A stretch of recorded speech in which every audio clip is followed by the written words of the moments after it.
દેશના સૌથી સ્વચ્છ શહેર તરીકે ઝળહળ્યા બાદ ડાયમંડ સિટી સુરતમાં આકાર પામ્યું રાજ્યનું પ્રથમ નગરવન.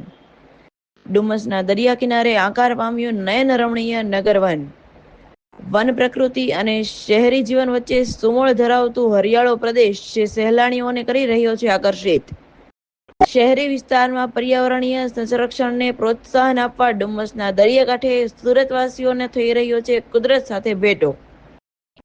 આફ્રિકાના એક્ઝોટિક પક્ષીઓ ઉપરાંત દરિયાઈ જીવનનો પરિચય કરાવતો બનાવવામાં આવ્યું એક્વેરિયમ.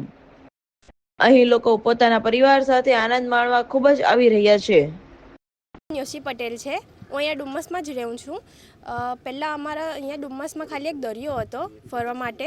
હવે અમારે કશે બીજે ફરવા જવું હતું તો અમારે સુરતની બહાર જવા પડતું હતું. પણ હવે ડુમસમાં જ્યારે આ બધું નગરવન બની ગયું છે, આટલું સરસ રીતે બધું બનાવ્યું છે, તો અમે અહીંયા આવીએ છીએ ફરવા માટે. એટલું સરસ બનાવ્યું છે. અંદર એક્વેરિયમ છે, બર્ડ્સ છે, જેમાં નાના છોકરાથી લઈને સિનિયર સિટીઝન બી બધા એ લોકો અંદર ફરી શકે છે. અંદર ટાઈમ એ લોકોનો સરસ રીતે નીકળી જાય છે.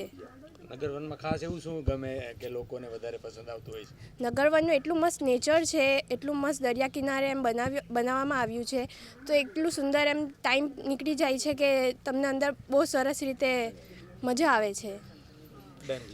આપનો પરિચય, આપનું નામ? હા, મારું નામ પંકજભાઈ મિસ્ત્રી છે.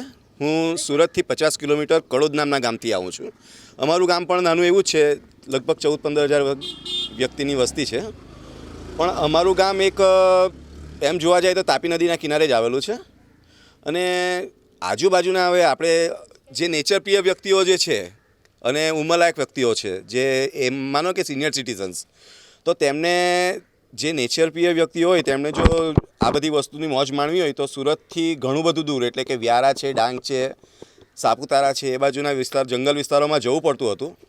એક જંગલ ખાતાની એક સારી એવી પહેલને કારણે એક સુરતના દરિયાકાંઠે, ડુમસના દરિયાકાંઠે એક આ નગરવન જેવું એક વ્યવસ્થિત એક શું કે ઉપવન જેવું વિકસાવીને અમારા જેવા સિનિયર સિટીઝન, હું તો સિનિયર સિટીઝન નથી પણ હવેના 2-5 વર્ષમાં સિનિયર સિટીઝન થવાનો જ, તો એ સિનિયર સિટીઝન માટે અને નાના બાળકો માટે એક સારું કામ કર્યું છે કે એક આ નગરવન ઊભું કર્યું. તો નાના બાળકોને એક્વેરિયમની મજા છે કે પછી ચાઇલ્ડ પાર્ક છે કે આ બધું જે છે એ જોવાની તો એમને મજા આવે જ છે, પણ સિનિયર સિટીઝનોને પણ પોતાના એક મનને મોકળું કરવાનું અને બીજું શું કહેવાય કે એમના આનંદ માટે એ કે અહીંયા આવીને બેસે, હરે ફરે, તો એમને પણ જંગલની મજા માણે. એ કાંઈક ગુજરાત સરકારનું અને વન વિભાગનું એક ઘણું સારું કાર્ય છે.